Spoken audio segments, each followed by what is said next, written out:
नहीं नहीं, मैं ये सब हरगिज नहीं लूंगा। तू कैसी बात कर रहा है यार? शिवानी को मैं बहू नहीं, बेटी बनाकर ले जा रहा हूं अपने घर, और मुझे सिर्फ मेरी बेटी चाहिए, समझ गया ना? अरे पर शादी ब्याह में ये सब तो चलता है ना यार, और वैसे भी ये सब मैं तुझे नहीं अपनी बेटी को दे रहा हूं, समझा? तो तू चुपचाप बैठकर समोसा खा। नहीं यार, तू मेरी बात समझने की कोशिश कर मेरे भाई। हम दोनों की हैसियत में जमीन आसमान का फर्क है, लेकिन फिर भी तू अपना वादा निभा रहा है, ये मेरे लिए बहुत बड़ी बात है। अब अगर मैं तुझसे दहेज लूंगा तो खुद से नजरें नहीं मिला पाऊंगा, और फिर दुनिया तो यही कहेगी ना कि अमीर दोस्त का फायदा उठाया मैंने। नहीं नहीं, ये मुझसे नहीं हो पाएगा। इतना कहकर शिवशंकर की आंखों में आंसू आ गए, और ये देखकर उसके बचपन के दोस्त रवि किशन ने आगे बढ़कर उसे गले से लगा लिया और कहा, अरे बस कर पगले, तेरी यही खुददारी तो है जिसे देखकर मैंने बचपन में ही अपनी शिवानी का रिश्ता तेरे सूरज से तय कर दिया था। मैं जानता हूं कि सूरज तेरी ही परछाई है, और लाखों में एक है वो। मुझे पूरा भरोसा है कि तेरे घर में मेरी बच्ची को भरपूर प्यार मिलेगा, और बस यही तो चाहिए उसे। क्यों, मैंने सही कहा ना शिवानी? अपने पिता की बात पर शिवानी ने मुस्कुराकर गर्दन हिला दी। असल में सूरज और शिवानी का रिश्ता उनके बचपन में ही तय कर दिया गया था। रवि किशन और शिवशंकर बचपन के दोस्त थे। बीतते वक्त के साथ रवि किशन ने शहर आकर खूब तरक्की कर ली, लेकिन शिवशंकर खेतीबाड़ी संभालते हुए उसकी बराबरी न कर सका। लेकिन इस बात का उनकी दोस्ती पर कोई फर्क नहीं पड़ा, और न ही शिवानी और सूरज के रिश्ते पर, क्योंकि कहीं न कहीं उनके भी दिल बचपन से ही जुड़ चुके थे। Hello Shivani, I did it, मेरा वीजा अप्रूव हो गया। अरे वाह, कॉन्ग्रेचुलेशंस। मानते हो ना मैं लकी हूँ आपके लिए। अरे ये तो मैंने बचपन में ही मान लिया था, बट एक प्रॉब्लम है यार। क्या? मुझे शुरुआत में अकेले ही दुबई जाना होगा, बस 2-3 सालों की बात है। अच्छा, वैसे कब जाना है आपको? बस हमारी शादी के 2 हफ्तों के बाद। तुम मैनेज कर लोगी ना? मुश्किल तो होगा, पर आई विल मैनेज। आप बस जल्दी से अपना सपना पूरा करके आ जाना मेरे पास। अरे मैं आऊंगा, और फिर तुम्हें भी ले जाऊंगा अपने साथ, हमेशा हमेशा के लिए। अच्छा जी, सिर्फ मुझे? नहीं नहीं, हम पूरी फैमिली के साथ दुबई शिफ्ट हो जाएंगे, सब एक साथ रहेंगे वहाँ। ओ मैडम, इतना आसान नहीं है। आसान नहीं है तो हम आसान बना लेंगे, आप अभी ज्यादा मत सोचो। सूरज शिवानी को वो हर खुशी देना चाहता था जो उसे उसके मायके में मिलती आई थी, और इसके लिए उसे कम वक्त में ज्यादा पैसा कमाना था। इसीलिए शादी के बस 2 हफ्तों के बाद अपनी नई नवेली दुल्हन को छोड़कर वो दुबई जा रहा था। इधर शिवानी उदास तो थी, लेकिन उसे लगता था कि दुबई जाकर अच्छी जॉब करना सूरज का सपना है। इसीलिए उसने हंसते चेहरे के साथ सूरज को विदा किया, और फिर, माँ जी मुझे कपड़े धोने थे, वॉशिंग मशीन कहाँ है? वहीं जहाँ से तुम्हारे पापा ने नहीं खरीदी तुम्हारे लिए। जी मैं कुछ समझी नहीं।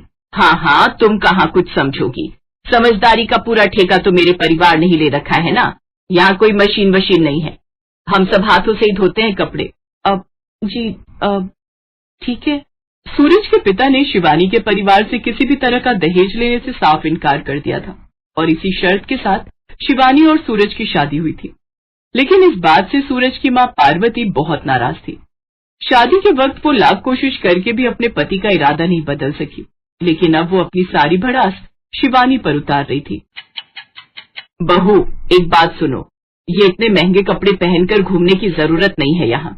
अब तुम अपने बाप की हवेली में नहीं हो, ससुराल में हो, तो यहीं के रंग ढंग में रहो। तुम्हारे ये महंगे कपड़े देख देख कर मेरी बेटी का जी ललचाता है। अरे माँ जी, अगर ऐसी बात है तो मैं पापा से बोलकर सीमा के लिए भी ऐसे कपड़े मंगवा देती हूँ, अब कोई दिक्कत नहीं है। अगर दिक्कत नहीं थी तो पहले ही लेकर आने चाहिए थे ना। रहने तो अब कोई जरूरत नहीं है।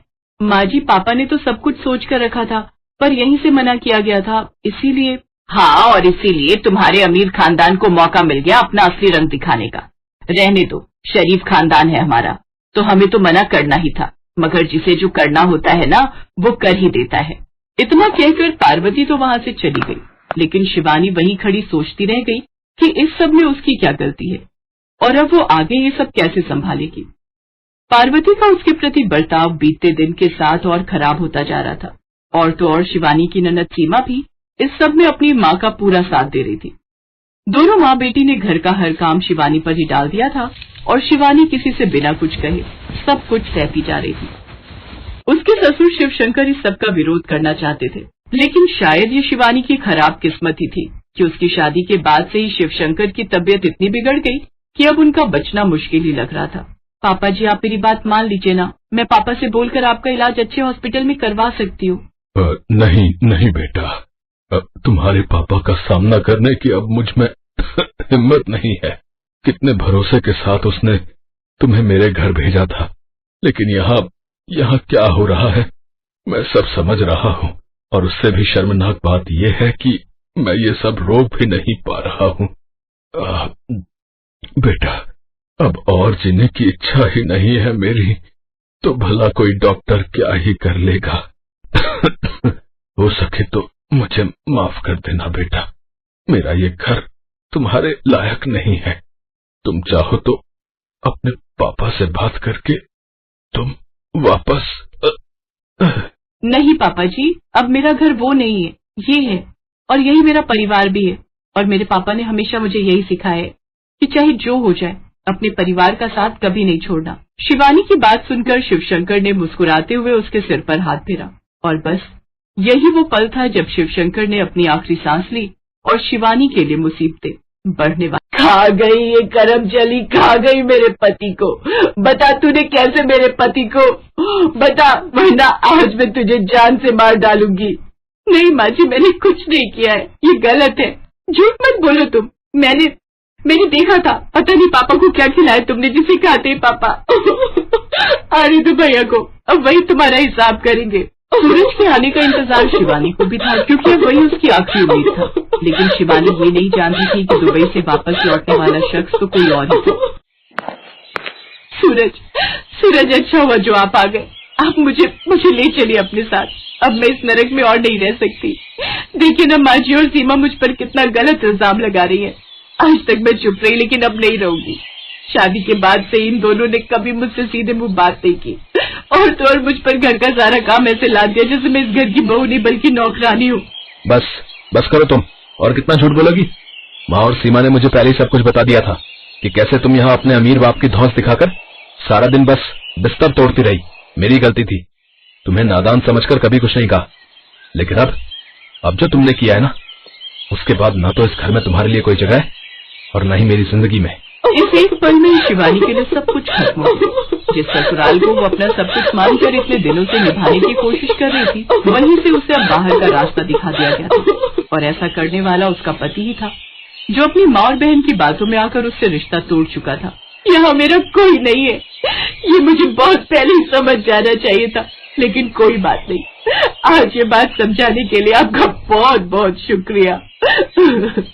इतना कहकर शिवानी अपना सामान लेकर निकल पड़ी और हमेशा के लिए अपने मायके वापस आ गई। सूरज और उसके परिवार से अब उसका कोई रिश्ता नहीं था, लेकिन कुछ था जो अभी होना बाकी था। 5 साल बाद। आप अब किससे मिलना है आपको? शिवानी, मुझे माफ कर दो। मैं जानता हूँ मैंने बहुत देर कर दी, लेकिन मैं अब लौट आया हूँ। अब जाकर मुझे समझ में आया कि असल में गलत तुम नहीं, बल्कि मेरी माँ और मेरी बहन थी, जिन्होंने हमारे घर को बर्बाद कर दिया। वो मुझे तुम्हारे खिलाफ भड़काती रही, लेकिन तुमने भी तो कभी कुछ नहीं कहा। वो तो अच्छा हुआ कि पापा की लिखी एक पुरानी चिट्ठी मुझे घर में पड़ी मिल गई, जिसमें उन्होंने माँ और सीमा की सारी सच्चाई लिख दी थी। पर पता नहीं वो चिट्ठी उन्होंने मुझे भेजी क्यों नहीं। खैर, वो सब छोड़ो, मैं तुम्हें लेने आया हूँ शिवानी, चलो मेरे साथ। कहाँ? उस घर में जो कभी मेरा हो ही नहीं सका। माफ कीजिए मिस्टर सूरज, अब पराए घर में पराए लोगों के साथ रहने का ना तो मुझे कोई शौक है और ना ही जरूरत। अब मैं खुद के लिए काफी हूँ। और हाँ, आपकी जानकारी के लिए बता दूं कि आपके पापा की लिखी वो चिट्ठी मैंने ही आप तक नहीं पहुँचने दी थी, पर शायद वो मेरी सबसे बड़ी गलती थी, जिसे अब मैं कभी नहीं दोहराऊंगी। इतना कहकर शिवानी ने दरवाजा बंद कर दिया और सूरज बाहर खड़ा अपनी उन गलतियों पर पछताता रहा, जिनकी अब कोई माफी नहीं थी।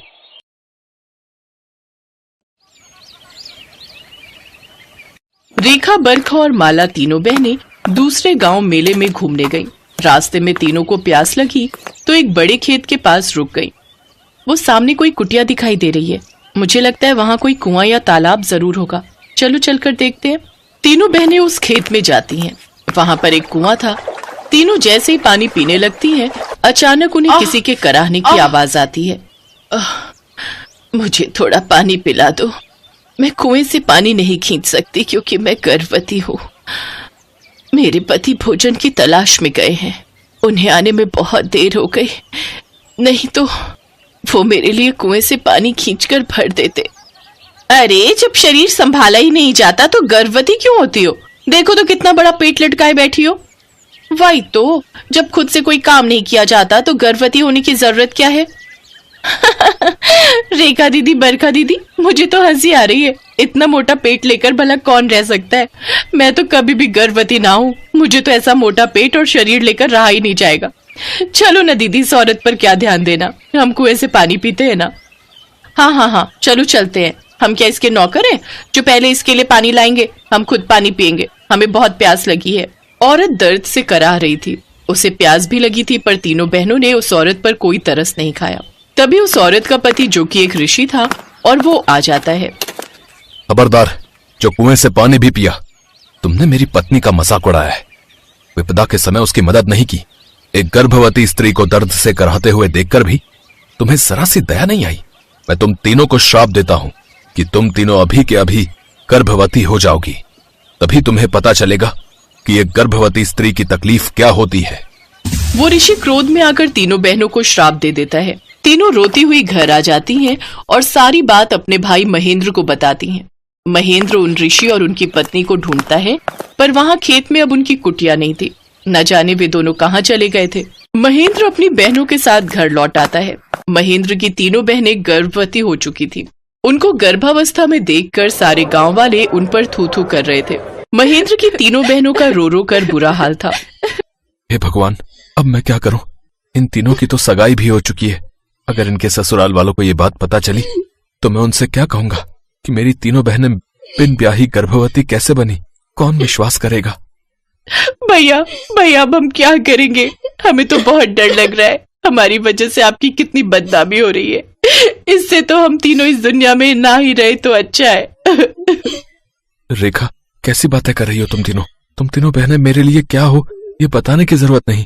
कोई ना कोई रास्ता जरूर निकल आएगा। चलो हम भगवान शिव के मंदिर चलते हैं और उनसे प्रार्थना करेंगे कि वो उन ऋषि और उनकी पत्नी को ढूंढने में हमारी मदद करें। महेंद्र तीनों बहनों के साथ शिव जी के मंदिर जाता है और प्रार्थना करता है। तभी तीनों की नजर वहाँ ऋषि और उनकी पत्नी पर जाती है, जो मंदिर में ही बैठे थे। भैया, वो देखो, वो ऋषि और उनकी पत्नी वहाँ बैठे हैं। भगवान शिव ने हमारी सुन ली भैया, हमें ऋषि और उनकी पत्नी मिल गए। चलो रेखा दीदी, बरखा दीदी, हम उनसे माफी मांगेंगे। जय शिव शंकर, आपने हमें ऋषि और उनकी पत्नी से मिलवा दिया। आपकी सदा ही जय हो। चलो तीनों जल्दी चलो और उनसे माफी मांगो। चलो। महेंद्र तीनों बहनों के साथ उन ऋषि के पास जाता है और सिर झुकाकर क्षमा मांगता है। हे ऋषि महाराज, मेरी तीनों बहनों से भूल हो गई। इन्होंने नादानी में ऐसा किया, इन्हें क्षमा कर दीजिए ऋषि महाराज। अच्छा, तो तू इन तीनों की तरफदारी करने के लिए आया है? जा, मैं नहीं माफ करूंगा। नहीं, ऐसा मत कहिए। अब भगवान शिव के मंदिर में बैठे हैं और आप तो जानते ही हैं शिव जी कितने दयालु हैं। वो अपने सभी भक्तों को क्षमा कर देते हैं। तो आप भी तो शिव भक्त हैं, आप भी मेरी बहनों को क्षमा कर दीजिए। अच्छा चल ठीक है, मैं तेरी तीनों बहनों को क्षमा कर दूंगा, पर तुझे मेरी एक शर्त माननी होगी। कहिए, मुझे आपकी हर शर्त मंजूर है। ठीक है, मैं अपना श्राप वापस ले लूंगा, पर तुम्हें अपनी बहनों के लिए बलिदान देना होगा। तुम आजीवन विवाह नहीं करोगे, अविवाहित रहोगे। बोलो, क्या तुम करने को तैयार हो? हाँ, मुझे ये शर्त मंजूर है। नहीं, पर हमें नहीं। अगर हमारा भाई आजीवन अविवाहित रहेगा तो हम तीनों बहनें भी कभी शादी नहीं करेंगे। हम तीनों बहनें अपनी जान दे देंगे। ऋषि महाराज, अगर आप ये शर्त रखेंगे तो हम तीनों बहनें इस दुनिया में जीवित ही नहीं रहेंगे। तीनों बहनों और भाई का प्यार देखकर ऋषि को उन पर दया आ गई और उन्होंने अपना श्राप वापस ले लिया। परंतु याद रहे, आज के बाद कभी भी किसी संकट में पड़े असहाय व्यक्ति का मजाक मत उड़ाना। महेंद्र की तीनों बहनें वादा करती हैं कि वो ऐसा कभी नहीं करेंगे। तीनों फिर से पहली वाली अवस्था में आ जाती हैं और महेंद्र अपनी बहनों को लेकर खुशी खुशी घर लौट आता है।